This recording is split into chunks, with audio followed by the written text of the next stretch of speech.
Hello दोस्तों, फिर से स्वागत है आपका हमारे इस वीडियो में। लास्ट वीडियो में हमने 10.2 के 1 से 10 तक प्रश्न कंप्लीट कर लिए थे। अब प्रश्न नंबर 11 से देखो प्रश्न नंबर 11 क्या कह रहा है कि दर्शाइए कि सदिश और सदिश सरेख है। सरेख क्या होता है? अगर आपके पास दो सदिश है, एक तो ए है और एक बी है। अगर ए में से कुछ कॉमन लेने पर अगर बी बन जाए, कुछ कॉमन लेना मतलब अदिश कॉमन लेना है, लैम्डा अदिश है, वो कॉमन लेने पर अगर बी बन जाए, या अगर बी में से कुछ कॉमन लेने पर ए बन जाए, जैसे लैम्डा अगर आप बी में से कॉमन लेते हो ए बन जाए, तो इसको अपन कॉलिनियर बोलते हैं, सरेख बोलते हैं। अगर ऐसा हो जाता है तो ये क्या हो जाएंगे, दोनों सदिश सरेख हो जाएंगे, कॉलिनियर हो जाएंगे। इसमें देखिए अपने पास दो सदिश है, मान लेते हैं ये ए है, तो 2i के -3j के + 4k ये ए सदिश दे रखा है। इसको मान लेते हैं अपन बी सदिश, -4i + 6j -8k। देखो इसमें से तो कॉमन लेने पर बनेगा नहीं, लेकिन इसमें से कॉमन ले ले तो बन जाएगा। यानी कि अगर आप इसमें से क्या कॉमन ले कि 2 बने, -2 लें, तो ये हो जाएगा 2i -3j और +4k। ये वापस ए सदिश बन गया आपका। तो इसको आप लिख सकते हो बी सदिश बराबर -2 ए सदिश, यानी कि बी सदिश बराबर क्या हो जाएगा, लैम्डा ए सदिश। अतः ए सदिश व बी सदिश परस्पर क्या होंगे, सरेख होंगे, कॉलिनियर होंगे। क्वेश्चन नंबर 12 में देखो, 12 में क्या है, ये सदिश दे रखा है, इसकी दिक् कोसाइन निकालनी है।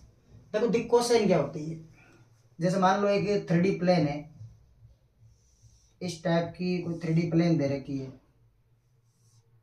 अपने पास एक सदिश है ओपी। कौन सा है, ओपी। ये ओपी मान लो ये एक्स अक्ष है, ये वाई अक्ष है और ये जेड अक्ष है।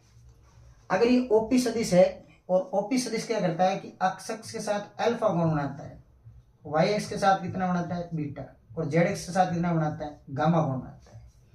अगर ओपी सदिश एक्स अक्ष, वाई अक्ष और जेड अक्ष के साथ क्रम से अल्फा, बीटा और गामा अगर कोण बनाता है, तो कोस अल्फा, कोस बीटा और कोस गामा इस सदिश की दिक् कोसाइन कहलाती है। क्या कहलाती है, दिक् कोसाइन।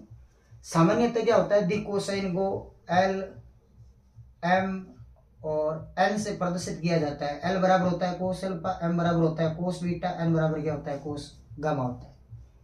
अब उसने ये पूछा है कि किसी सदिश की दिक् कोसाइन निकालनी है, और सदिश ये दे रखा है। देखो अगर कभी भी किसी सदिश की दिक् कोसाइन निकालने, एक सिंपल तरीका है, उसका आप निकाल दो केप। क्या निकाल दो, केप। केप मतलब मात्रक सदिश निकाल दो, इसका यूनिट वेक्टर निकाल दो। मान लो ये जो दे रखा है आपको, ये दे रखा है ए सदिश।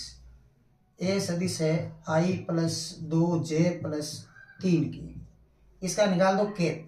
केप क्या होता है, सदिश बट्टे में सदिश का परिमाण, सदिश बट्टे में सदिश का परिमाण।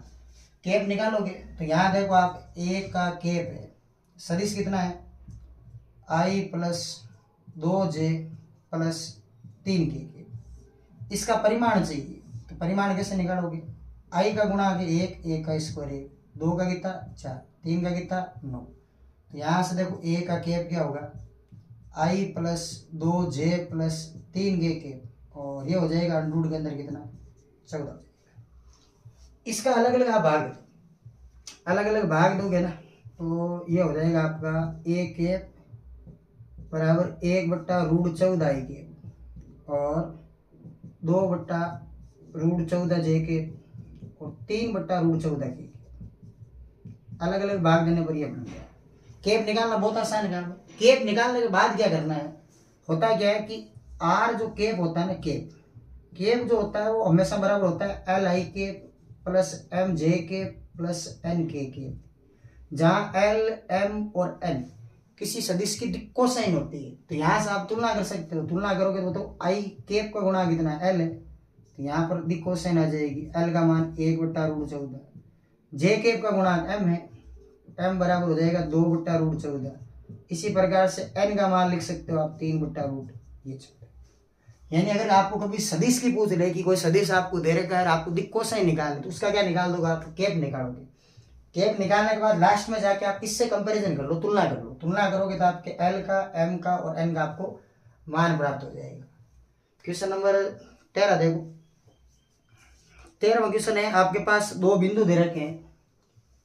क्वेश्चन नंबर 13 है, आपके पास दो बिंदु है, ए दे रखा है 1 2 और -3, और जो बी है वो है -1 -2 और +1 को मिलाने वाले ए से बी की तरफ दिष्ट सदिश, यानी ए से बी की ओर जाने वाला जो सदिश है ना, उसकी आपको डायरेक्शन कोसाइन निकालनी है, दिक् कोसाइन निकालनी, दिक् कोसाइन निकालनी है।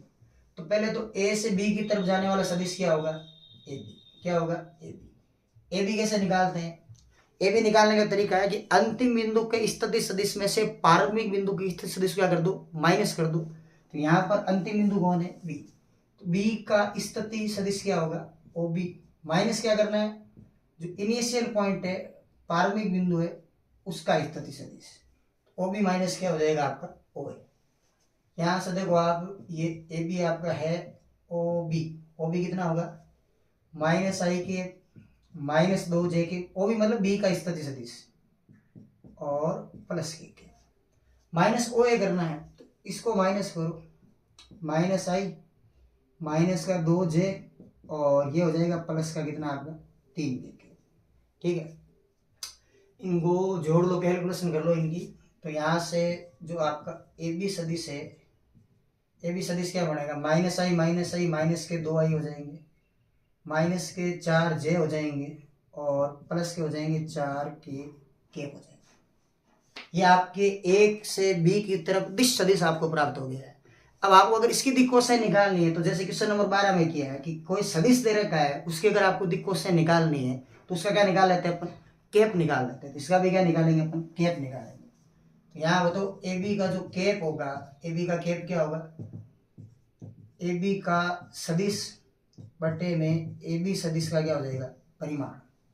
तो यहाँ से ए बी का जो केप होगा वो क्या होगा, सदिश देखोगे तो हो जाएगा -2i -4j प्लस का 4k। परिमाण कैसे निकालते हैं, मैग्नीट्यूड, i का कोफिशिएंट, j का कोफिशिएंट और k का कोफिशिएंट, उनका रूट में स्क्वायर करके वर्ग करके जोड़ दो। 2 का स्क्वायर करो कितना बनेगा, 4, 4 का करो कितना बनेगा, 16, 4 का फिर से करो कितना बनेगा, 16। तो ये हो जाएंगे आपके 36, 36 में से 12 आएगा 6। तो यहाँ से बताओ ए बी का केप क्या बनेगा, माइनस का 2i के, माइनस का 4j के, प्लस का 4k के। ये हो जाएगा आपके रूट के अंदर कितना, 36। 36 में से 6 बाहर हो जाएगा, यहाँ हो जाएगा ए बी का केप माइनस का 2i माइनस का 4j प्लस का 4k, और इसमें से बाहर आएगा 6। अब इस 6 से आप सेपरेटली डिवाइड कर दो, अलग अलग भाग कर दो। तो यहाँ से ए बी का जो केप है वो क्या बनेगा, माइनस का 2/6i के, माइनस का 4/6j के, और प्लस का 4/6k के। थोड़ा सा इसको सोल्व कर देंगे, सोल्व करेंगे तो देखो ये है आपका ए बी का केप, 2 से काटो 3 बार कटेगा, इसको 2 से काटोगे 2 बार, ये कटेगा 3 बार, इसको काट दो तो 2/3 क्या हो जाएगा, के। ये आपके केप आ गया। अब आपको इसकी कंपैरिजन, तुलना किससे करवानी है, तुलना करवानी है आर के केप से। आर केप क्या होता है, LI के प्लस MJ के प्लस क्या होता है, N के। कंपैरिजन करके देखो L का मान क्या आएगा, -1/3, M का मान क्या आएगा, -2/3, और N का मान क्या आ जाएगा, 2/3। ये आपकी देखो सही, यानी किसी भी सदिश के अगर कोसाइन आपको पूछ ले तो उसका क्या निकाल दो, केप निकाल के लास्ट में जाके i j और k के जो गुणांक होंगे वही उसकी क्या हो जाएगी, दिख कोसाइन। क्वेश्चन नंबर 14 देखो, क्वेश्चन नंबर 14 देखिए। क्वेश्चन नंबर 14 क्या है कि दर्शाइए कि सदिश i + j + k अक्षों o अक्ष o y o z के साथ बराबर झुका हुआ है। झुके होने का मतलब क्या, आपको कोण बताना है। देखो कोण कैसे बताएंगे, क्या करेंगे कि इसका केप निकालेंगे, केप निकालने से आपके डायरेक्शन कोसाइन आ जाएगी। डायरेक्शन कोसाइन मतलब आप L M N का मान निकाल लो, होगा क्या, L जो होता है ना वो कोस अल्फा के बराबर होता है, M होता है कोस बीटा के बराबर, और N होता है कोस गामा के बराबर। तो यहाँ से अपन कौन बता देंगे, क्या करेंगे, इसमें डायरेक्शन कोसाइन निकालेंगे। मान लो ये अपने पास ए सदिश है i + j + k, इसका क्या निकालना है, कैप। कैप निकालेंगे तो कैप का मतलब होता है सदिश बट्टे में सदिश का परिमाण। यहाँ देखो ए कैप सदिश कितना है, आई प्लस जे प्लस के, इसका परिमाण निकालना है। तो एक का स्क्वायर एक, एक का स्क्वायर एक, एक का स्क्वायर एक, इसको टोटल करोगे तो हो जाएगा आपके 3 होगा। तो यहाँ देखो ए का के बराबर आई प्लस जे प्लस के, ये होगा 3√3। ठीक है, √3 का सेपरेट डिवाइड करो तो 1/√3 आई के प्लस 1/√3 जे के प्लस 1/√3 क्या हो जाएगा, के। अब आप कंपैरिजन करके ये बता सकते हो एल का मान ये है, एम का ये है और एन का ये है। तो यहां से क्या लिखेंगे, इसलिए एल बराबर क्या होगा 1/√3, एम बराबर क्या होगा 1/√3 और एन बराबर भी क्या हो जाएगा 1/√3। इसका मतलब ये हुआ कि एल का मतलब है कोस अल्फा, तो कोस अल्फा का मान कितना हुआ 1/√3, कोस बीटा का मान क्या हुआ 1/√3 और कोस गामा का मान क्या होगा 1/√3 हो जाएगा। यहां से अल्फा बीटा और गामा तीनों का मान आ जाएंगे। अल्फा का मान कितना आएगा, ये आएगा आपके कोस इनवर्स 1/√3 और बीटा का मान क्या आएगा कोस इनवर्स 1/√3 और गामा का मान क्या आएगा कोस इनवर्स 1/√3। अल्फा बराबर है बीटा बराबर है गामा, यहाँ लिख दो अल्फा बराबर किसके, बीटा के बराबर किसके, गामा के बराबर क्या हो जाएगा कोस इनवर्स 1/√3। अतः ये कह सकते हैं कि जो सदिश दे रखा है वो ओ एक्स ओ वाई और ओ जेड के साथ बराबर झुका हुआ है। यहाँ लिखोगे अतः दिया सदिश ओ एक्स ओ वाई व ओ जेड के साथ बराबर झुका हुआ है। यह लाइन लिखनी है इसके लास्ट में। यह हो गया आपके क्वेश्चन नंबर 14 कंप्लीट। चलता है नेक्स्ट क्वेश्चन पर, क्वेश्चन नंबर 15। देखिए क्वेश्चन नंबर 15 क्या है, पढ़ देता हूँ। क्वेश्चन नंबर 15, दो बिंदु आपको दे रखे हैं पी और क्यू, उनको मिलाने वाली रेखा जो है उसको 2:1 में अंत और बाह्य विभाजित करती है। तो बिंदु आर का आपको स्थिति सदिश निकालना है, यानी कि आपके पास एक बिंदु पी है, उसकी स्थिति अपने पास है आई प्लस 2j माइनस के, और एक बिंदु अपने पास क्यू है, उसकी स्थिति है -i प्लस जे प्लस का के, ये स्थिति है। इनको एक मिलाने वाली रेखा है वो 2:1 अनुपात क्या दे रखा है आपको 2:1, ये दे रखा है आपको अनुपात है। इस अनुपात में एक बार तो आपको निकालना है अंत विभाजन और एक निकालना है आपको बाह्य विभाजन। इंटरनल और एक्सटर्नल डिवीजन निकालना, दोनों डिवीजन निकालना है आपको। सिंपल सा काम है, क्या करेंगे कि इन दोनों बिंदुओं को मिलाने वाला एक स्थिति सदिश आर निकालना है, यानी कि उसको स्थिति बोलेंगे ओ आर बोलेंगे, जो कि इस रेखाखंड को 2:1 में एक बार तो अंत विभाजित करता है और एक बार क्या करता है बाह्य विभाजित करता है। इसका देखो फॉर्मूला क्या होता है, ओ आर सदिश बराबर होता है एम बी सदिश प्लस का एन ए सदिश बट्टे में होता है एम प्लस एन, किसके लिए अंत विभाजन के लिए सूत्र ये होता है। तो यहाँ क्या करेंगे अपन, ये हो जाएगा ओ आर बराबर एम का मतलब क्या हो गया, ये है एम और ये बाद वाला क्या है एन, एम की जगह पर रखो 2, बी मतलब जो बाद में दे रखा है, बाद में कौन सा दे रखा है क्यू वाला, तो यहाँ कितना रख दोगे माइनस का आई प्लस का जे और प्लस का के। एन का मतलब 1, ए का मतलब आई प्लस 2j और माइनस के, अपॉन में करेंगे m प्लस n, तो ये हो जाएगा 2 + 1। अब थोड़ी सी कैलकुलेशन है, इसकी कैलकुलेशन कर लेते हैं। तो यहाँ से क्या हो जाएगा ओ आर सदिश बराबर ये हो जाएगा माइनस का 2i के प्लस का 2j के और प्लस का k के। यहाँ देखोगे तो प्लस का i प्लस का 2j और माइनस का k, अपॉन हो जाएगा 3, 2 + 1 जोड़ दो आपके 3 हो जाएगा। अब इनको जोड़ो कितने हो गए, ये हो जाएंगे आपके ओ आर सदिश है माइनस आई, और ये हो जाएंगे आपके कितने 4j। यहाँ तो 0 हो जाएगा, लिखो तो लिख दो, नहीं तो ठीक है 0 हो जाएगा, और बट्टे में क्या हो जाएगा आपके 3 हो जाएगा। यानी आपके पास मान जो दे रखे हैं वो P का मान लास्ट में लिखना है, Q का मान पहले लिखना है। Q का मान यहाँ लिखोगे, मल्टीप्लाई करवा दो इसको। अच्छा यहाँ पे K 0 नहीं होगा, 2 से गुणा करोगे तो ये 2 हो जाएगा, 1 कम कर लो तो यहाँ वापस क्या हो जाएगा आपके K हो जाएगा, ये बनेगा।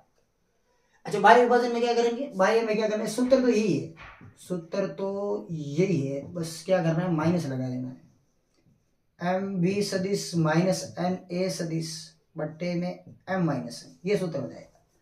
यानी जो बाद में दे रखा है ना वो पहले लिखना है, और पहले वाला क्या करना है बाद में लिखना है, ये फॉर्मूला है। तो यहां से आर कैसे निकालोगे, ओ आर सदिश बराबर एम का मतलब वही है 2, बी मतलब इतना है जो बाद में लिखा हुआ है, माइनस आई प्लस जे प्लस का क्या करोगे के, एन का मतलब 1 है, ए का मतलब है आई प्लस का 2j माइनस का के, और अपॉन में एम माइनस एन करना है तो 2 माइनस 1। इसकी कैलकुलेशन क्या बनेगी देखो, ओ आर सदिश बराबर माइनस का 2i के प्लस का 2j के और प्लस का 2 के, माइनस का i माइनस का 2j और प्लस का के, नीचे वाला फ्री हो गया 1 हो गया वो तो यहाँ सीधा इसके बराबर लिख लो। अब जोड़ लो कितने हो गए, यहाँ से ओ आर सदिश, ओ आर क्या होगा माइनस का 3i के, ठीक है ये तो 0 हो गया पूरा ही, और प्लस का क्या हो जाएगा आपके 2 और 1 3i के प्लस 3 के हो जाएगा। ये हो गया आपके क्वेश्चन नंबर 15 कंप्लीट। अंतः विभाजन और बाह्य विभाजन का क्वेश्चन है। चलता है क्वेश्चन नंबर 16 पे। देखिए क्वेश्चन नंबर 16 देखिए, 16 क्वेश्चन क्या है कि अपने पास 2 बिंदु दे रखे हैं और उन दोनों बिंदुओं का क्या निकालना है, मध्य बिंदु निकालना है। बड़े आराम से निकाल सकते हैं मध्य बिंदु। एक बिंदु दे रखा है P 2,3,4 और एक बिंदु दे रखा है आपको Q दे रखा है 4,1, ये माइनस। इनका निकालना आपको मध्य बिंदु। मध्य बिंदु कैसे निकालते हैं, पहले इनके स्थिति सदिश निकालो। यहाँ क्या होगा OP होगा तो ये हो जाएगा 2i 3j और प्लस क्या हो जाएगा 4k, और यहाँ हो जाएगा OQ।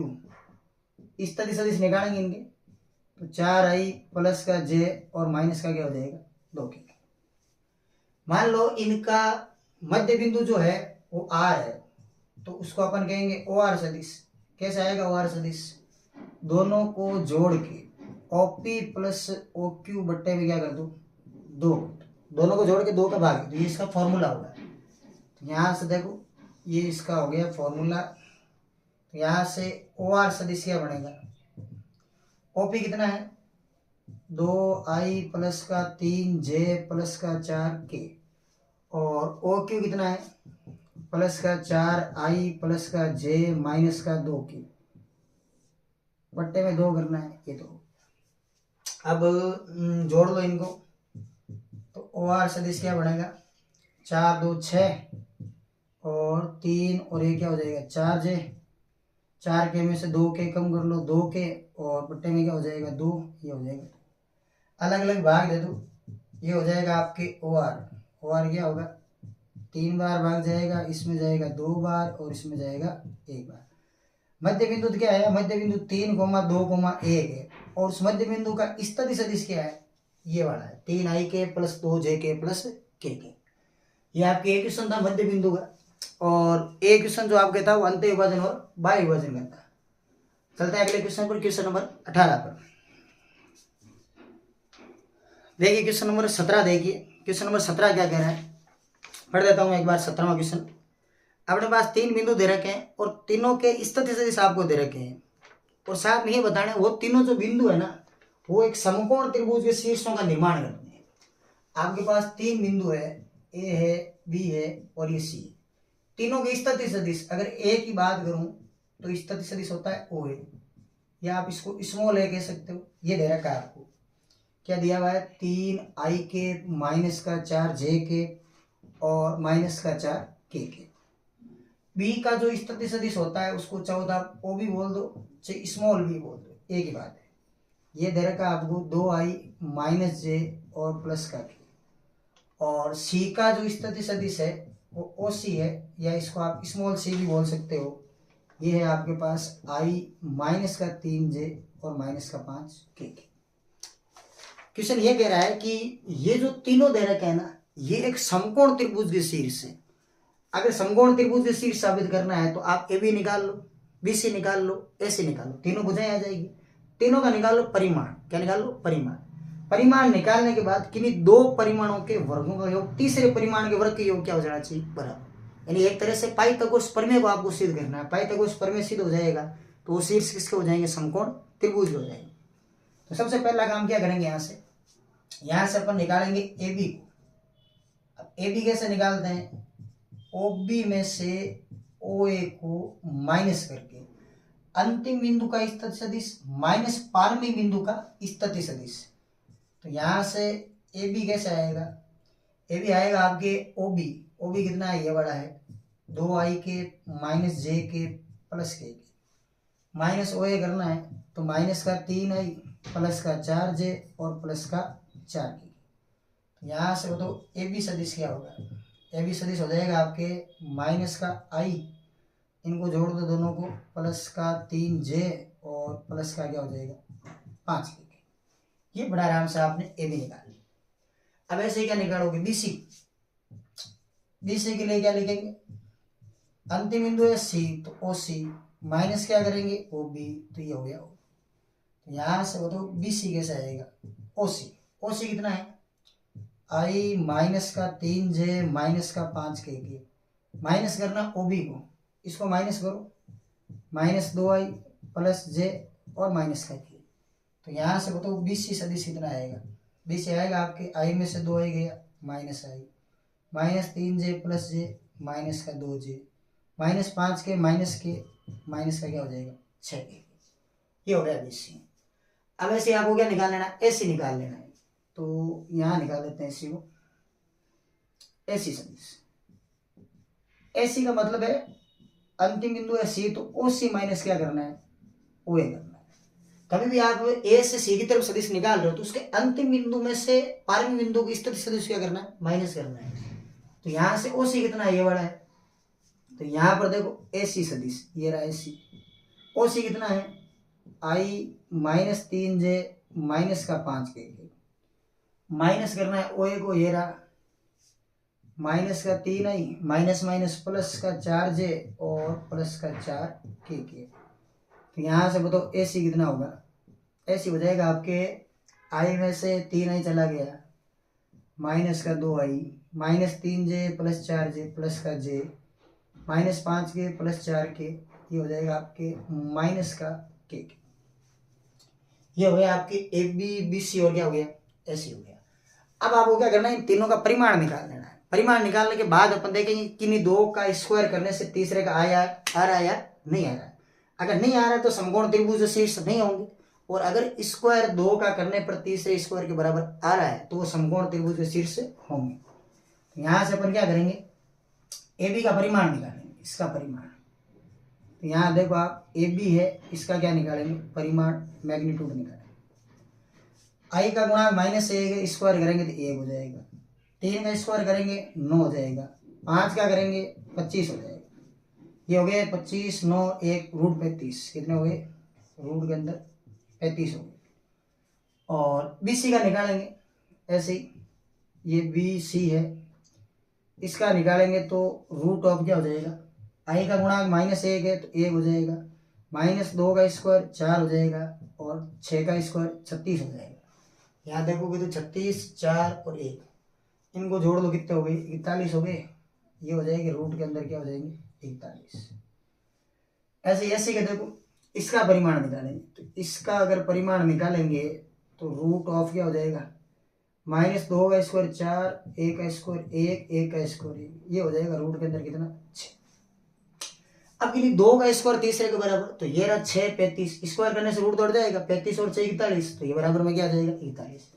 यानी कि अगर आप ए बी है ना, ए बी का स्क्वायर प्लस कर दो ए सी का स्क्वायर, इन दोनों का स्क्वायर कर दो, किसके बराबर? बी सी के स्क्वायर के बराबर, तो ये आपके बराबर आ जाएंगे। इसीलिए ये कह सकते हैं ए बी व सी एक समकोण त्रिभुज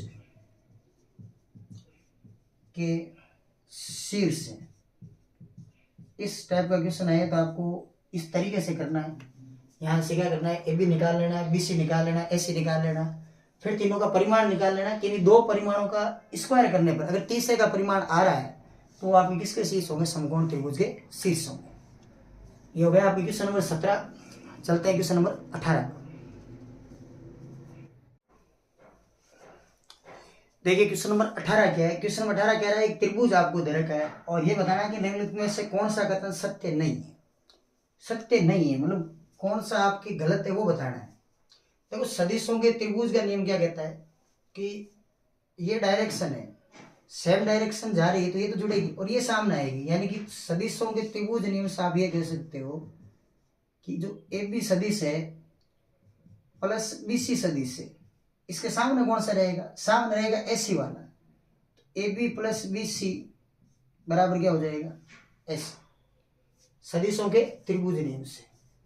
अब आपके लिए 4 ऑप्शन है, इनमें से देख लो क्या क्या बनेगा। पहला क्या कह रहा है कि A B plus B C, इधर सी है, इसको लाओ, इधर क्या बनेगा, यानी कि ए बी है प्लस बी सी है, इस साइड लाएंगे तो ये माइनस का हो जाएगा।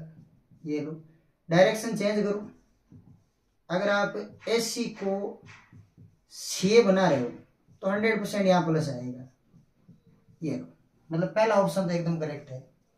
दूसरा क्या कह रहा है कि A B plus B C minus A C, ये रहा A B plus B C, इसको लाएंगे माइनस ए सी, ये भी सही है।